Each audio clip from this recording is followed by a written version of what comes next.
not very famous videographer and filmmaker Leslie Ryan. I'm here tonight at Fright World, and I thought that it would be a fun time while I go around having my fun at Halloween that I spend some time with you guys and tell you a little bit about the history and ask people really obnoxious questions about why they think Halloween is so big here in Buffalo. So come and join me as we take a walk through the creepy haunted house type thingies, and let's have some fun. Let's face it, most Buffalonians are gaga for Halloween. You'll see all sorts of crazy decorations outside their house. Well, most of them. Anyway, why do people like Halloween so much? I thought I'd go and try and find out this year. Then the best place to start is Fright World. Haunted houses are a big part of Halloween. Everyone loves going and getting the bejesus scared out of them. They started way back when people started doing things in their backyard to scare the crap out of people. And now they've just gotten bigger and bigger and scarier.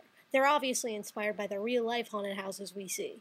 I actually got to eat with the owner of Fright World and several people working there, and I asked them the infamous question.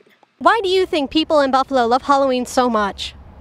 I think it's become sort of a custom for people to come to haunted houses because of not only the weather, but there's a lot of different fall functions that go on during Halloween or the Halloween season.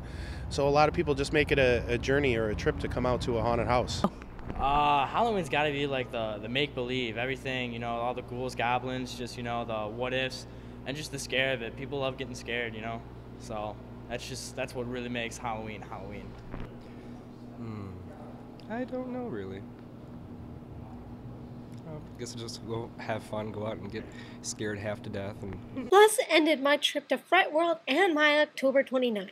I made sure to thank the dude who had let me run around and have my shenaniganery, and then I went home. Well, it's October 30th, the last day, of course, before Halloween, seeing as it's on a Saturday this year, and I decided that I would go in costume today. I'm dressed as Lucy from Elf and Lead, which is going to be my costume pretty much for the entire year, although I might put on one or two others just for fun. Fun as it may be, I'm not about to interrupt a teacher's class by barging in with the camera and requesting to film everything everyone's doing. So instead, I thought I would go and record some of the pumpkin launching event.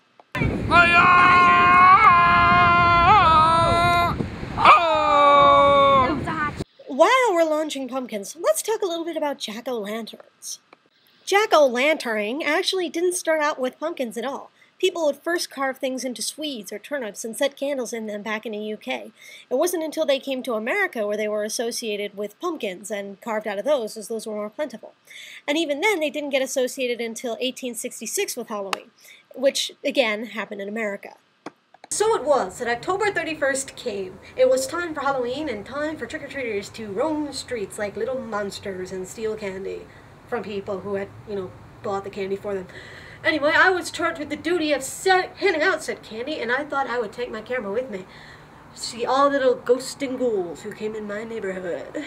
Halloween originated as a pagan holiday back in, well, God knows how long ago it was, but it was a while ago. Trick-or-treating originated as an event called souling. Essentially, poor people who needed food would go around to different people's houses, knock on their doors singing carols, and expect to receive sweets of some sort or another. Whether or not they received them was entirely up to the individual whose door they knocked at. Anyway, this changed and came over and became trick-or-treating on Halloween night. We dress up in costume on Halloween because of the pagan origin of Halloween in of itself. It started off as a holiday celebrated by Druids and other Celtic peoples, where people would get dressed up and celebrate the death of the year. They would also run around in masks in order to scare and confuse the demons they thought would be haunting their cabbage gardens. And so it was that October 31st came and went. Soon enough, it was November 4th, and everyone was singing bloody Christmas carols rather than trying to scare the bejesus out of their neighbors. But vis-a-vis, I suppose. Things happen.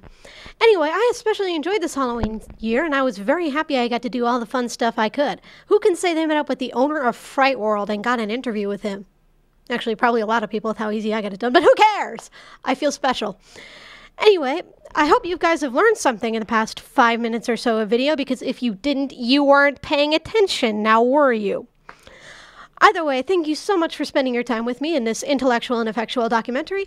This has been Leslie Ryan saying, ciao.